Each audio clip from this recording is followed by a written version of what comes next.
तो बुलेटिन में झारखंड की हर खबर दिखाएंगे, लेकिन इस वक्त एक बड़ी खबर सुशांत केस से जुड़ी हुई।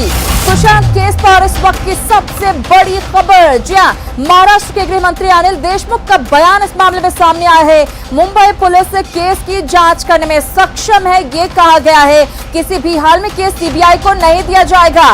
तो ये बड़ी खबर इस वक्त की आपको दे रहे हैं। चौतरफा दबाव के बावजूद महाराष्ट्र के गृह मंत्री का यह बयान सामने आया है। अनिल देशमुख ने कहा है मुंबई पुलिस केस की जांच करने में सक्षम है, किसी भी हाल में केस सीबीआई को नहीं दिया जाएगा। अमित राय हमारे साथ जुड़ गए। अमित, साफ कर दिया अनिल देशमुख ने कि सीबीआई को केस नहीं सौंपा जाएगा।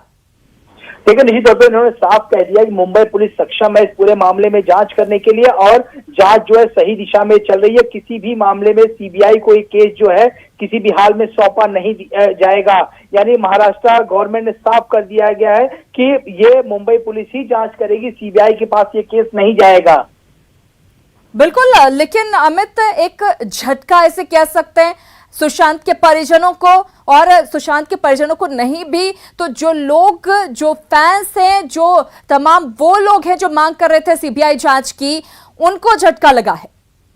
देखिए, निश्चित तौर पे झटका लगा क्योंकि जिस तरह से हमने देखा कि अंकिता लोखंडे ने जो चैट शेयर की है बिहार पुलिस के साथ, उसमें भी साफ तौर पे बताया गया किस तरह से सुशांत परेशान थे रिया से, और जिस तरह से लगातार पूछताछ चल रही है और जिस तरह से पिता ने जो है जो इल्जाम लगाए हैं, जो एफआईआर में मामले लिखवाए गए, इससे साफ तौर पे ये हो सकता था कि शायद मामला सीबीआई को सौंपा जा सके और पटना पुलिस जांच में आगे जो है कुछ सफलता हासिल कर सके। लेकिन 2 दिनों से पटना पुलिस मुंबई में है, लेकिन मुंबई पुलिस का सहयोग जो है उन्हें पूरी तरीके से नहीं मिल रहा है, ये पटना पुलिस के अधिकारी ही बता रहे हैं। ऐसे में एक और झटका कि इस पूरे मामले की जांच मुंबई पुलिस ही करेगी, सीबीआई को केस सौंपा नहीं जाएगा। तो परिजनों के लिए जो है एक बड़ा धक्का हम कह सकते हैं। बिल्कुल अमित, दावे के साथ ये कहते नजर आए, पूरे विश्वास के साथ अनिल देशमुख कि मुंबई पुलिस इस जांच को करने में सक्षम है, लेकिन कितनी सक्षम है मुंबई पुलिस अभी तक की जांच को देखकर हम समझ सकते हैं।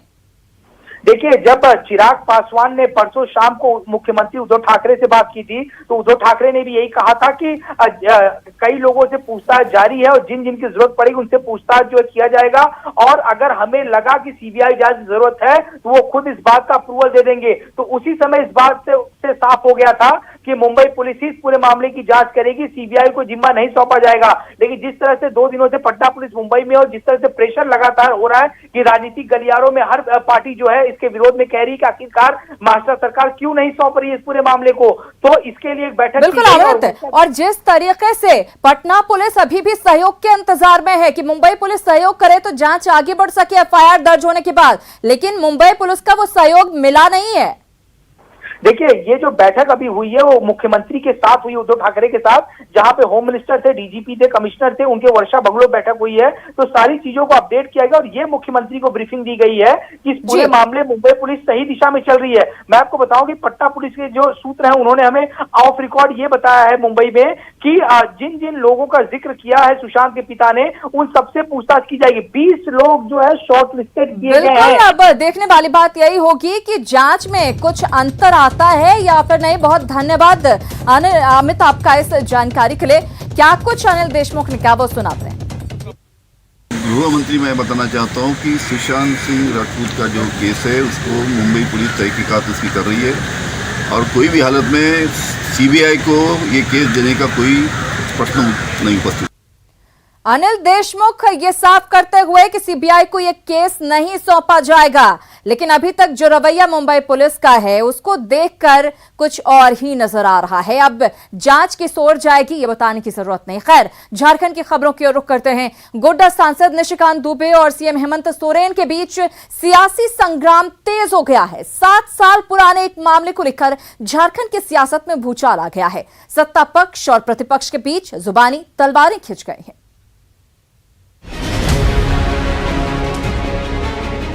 इस ट्वीट को गौर से देखिए। ये गोड्डा सांसद निशिकांत दुबे का ट्वीट है।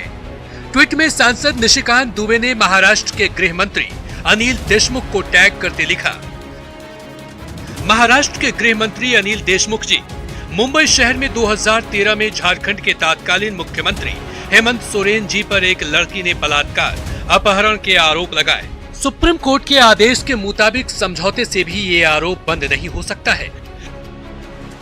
ट्वीट को लेकर मुख्यमंत्री हेमंत सोरेन ने सांसद निशिकांत दुबे पर पलटवार किया है। हेमंत सोरेन ने निशिकांत दुबे के ट्वीट का जवाब ट्वीट से ही दिया और लिखा, माननीय सांसद निशिकांत दुबे ने मुझ पर कुछ आरोप लगाए हैं। माननीय सांसद जी, इसका जवाब आपको अगले 48 घंटे में कानूनी रूप से दिया जाएगा। देश और राज्यवासियों को अपने आचरण के अनुरूप गुमराह करना बंद करें। मामला 7 साल पुराना है। मुंबई की एक लड़की ने तत्कालीन सीएम हेमंत सोरेन पर अपहरण और बलात्कार के आरोप लगाए थे। मामले की सुनवाई होने वाली थी। उससे पहले ही आरोप लगाने वाली लड़की ने केस वापस ले लिया। 7 साल बाद गोड्डा सांसद निशिकांत दुबे ने महाराष्ट्र के गृह मंत्री अनिल देशमुख को पत्र लिखकर फिर से मामले को खुलवाने की मांग की। सांसद ने सुप्रीम कोर्ट के उस फैसले का हवाला दिया जिसमें कोर्ट ने कहा था कि रेप, मर्डर और डकैती जैसे जघन्य मामलों में पीड़ित या पीड़ित परिवार की ओर से विवाद सुलझाकर मामले को रफा दफा नहीं किया जा सकता है। ऐसे मामलों में गुनाहगारों को सजा दिलाने के लिए ट्रायल होनी चाहिए। आगे निशिकांत दुबे ने केंद्रीय गृह मंत्री अमित शाह को पत्र लिखकर पूरे मामले की सीबीआई जांच की मांग की है। सांसद निशिकांत दुबे और सीएम हेमंत सोरेन के बीच ट्विटर वार ने प्रदेश की सियासी फिजा को गर्म कर दिया है। हेमंत की पार्टी जेएमएम और सहयोगी कांग्रेस ने बीजेपी पर पलटवार किया है, तो बीजेपी ने अपने सांसद का बचाव करते हुए पूरे मामले की जांच की मांग की है।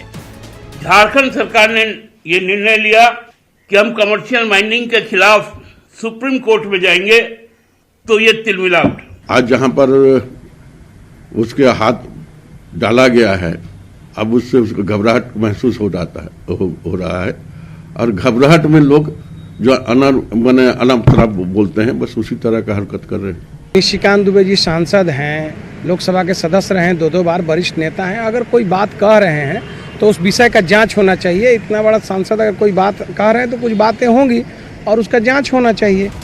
मामला 2 नेताओं के आरोप प्रत्यारोप से आगे बढ़ गया है।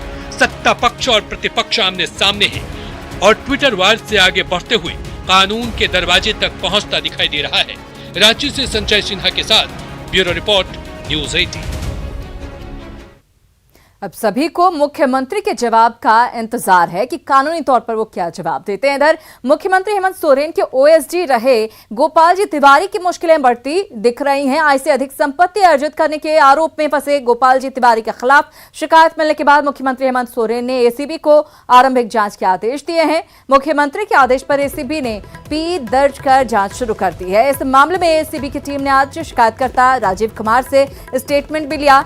एसीबी के समक्ष राजीव कुमार ने कहा कि गोपाल जी तिवारी और उनके रिश्तेदारों के नाम पर करोड़ों की संपत्ति है, जो न केवल झारखंड बल्कि बैंगलोर, दिल्ली, शिमला आदि शहरों में है। ऐसे में इस बात की जांच होनी चाहिए कि ये संपत्ति उन्होंने कैसे अर्जित की है।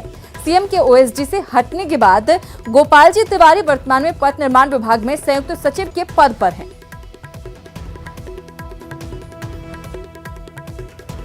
डॉक्यूमेंट्स के हिसाब से इनके खिलाफ डिस्प्रोपोर्शनेट एसेट्स है, हम समझते हैं ऑलमोस्ट 50 करोड़ से ऊपर। लेकिन वो तो एक टिप ऑफ आइसबर्ग है, छोटा सा एक ये मामला है, वो कुछ नहीं है। इनका इन्वेस्टमेंट्स बाहर हैं, इनका बेंगलोर में है, मसूरी में है और अन्य जगहों पे है। तो ऐसी चीज़ें हैं कि जब ये एज ए ओएसडी थे, इन्होंने बहुत ही अलग अलग तरीके का काम किया है और एक कीर्तिमान स्थापित किया है। वो सारी चीज़ें जो है अब हमको लगता है कि सामने आएंगी। जेएमएम महासचिव विनोद पांडे ने राज्य में भ्रष्टाचारियों के खिलाफ सीएम हेमंत सोरेन की कार्रवाई की सराहना की है। उन्होंने कहा कि मुख्यमंत्री की गंभीरता का अंदाजा इसी बात से लगाया जा सकता है कि उन्होंने अपने पूर्व ओएसडी के ऊपर लगे आरोपों की जांच कराने का भी आदेश दिया है। हेमंत सोरेन जी ने एक बात स्पष्ट कर दिया कि राज्य में चाहे कोई भी व्यक्ति हो या कोई भी विभाग, जिस विभाग में भ्रष्टाचार के मामले हैं या जिस व्यक्ति पर किसी भी तरह का कोई आरोप किसी के द्वारा लगाया गया हो और उस आरोप में अगर सत्यता है तो उसके ऊपर में कार्रवाई होगी। और माननीय मुख्यमंत्री के ओएसडी के ऊपर में जिस तरह से कार्रवाई हुई, इससे स्पष्ट हो जाता है। अब बात करते हैं कोरोना के कहर की। झारखंड में कोरोना वायरस के मामले कम होने का नाम नहीं ले रहे हैं। मंगलवार की अगर हम बात करें, मंगलवार को कोरोना ने पिछले सभी रिकॉर्ड तोड़ डाले। एक दिन में सबसे ज्यादा 686 कोरोना पॉजिटिव मरीज मिले हैं। एक दिन में इतने बड़े आंकड़े से सरकार भी सख्ते में आ गई है। इसके साथ ही राज्य में कोरोना पॉजिटिव मरीजों की कुल संख्या 9,563 पहुंच गई है। इसमें सबसे ज्यादा 231 कोरोना संक्रमित मरीज रांची में मिले हैं, जबकि 3,984 कोरोना मरीज अब तक ठीक हो चुके हैं। राज्य में कोरोना से मरने वालों की संख्या बढ़कर 94 हो गई है। वहीं राज्य में कोरोना का रिकवरी रेट घटकर 41.66% पर आ पहुंचा है।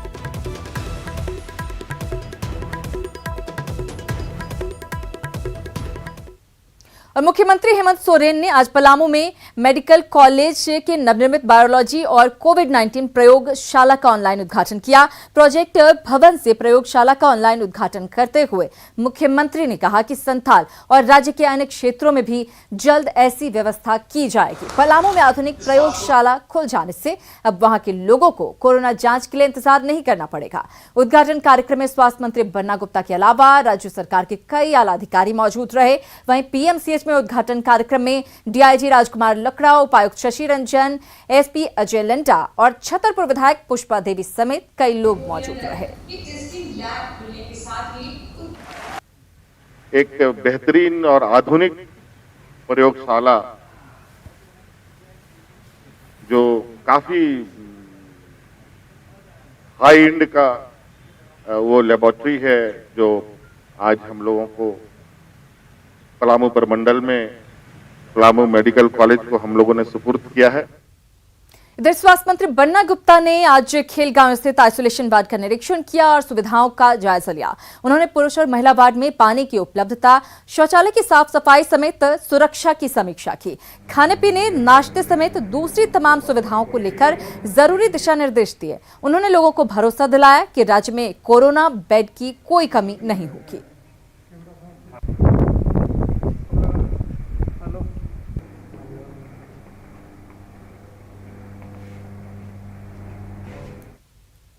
और चलिए कुछ पलों का इंतजार कीजिए, कुछ और खबरों के साथ फौरन हाजिर होते हैं। जौहर झारखंड में एक बार फिर से आपका स्वागत है। झारखंड कैडर के आईपीएस अधिकारी आलोक के श्रद्धांजलि कार्यक्रम में सीएम पहुंचे और वहां उन्होंने आईपीएस आलोक को श्रद्धांजलि दी। जैप 1 में आयोजित कार्यक्रम में उन्होंने आईपीएस आलोक के परिजनों को सांत्वना दी। इस मौके पर राज्य के डीजीपी और पुलिस अधिकारियों ने भी आईपीएस आलोक को श्रद्धांजलि अर्पित की। आईपीएस आलोक झारखंड के खूंटी और गढ़वा में एसपी रह चुके हैं। वो कैंसर से ग्रसित थे और हाल ही में ताइवान से इलाज करवाकर लौटे थे।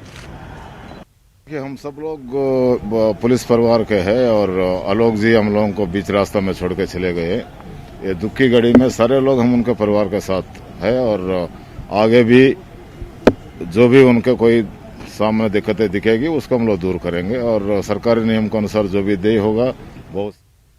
जौहर झारखंड में इतना ही, लेकिन न्यूज़ 18 बिहार झारखंड पर खबरों का सिलसिला लगातार जारी।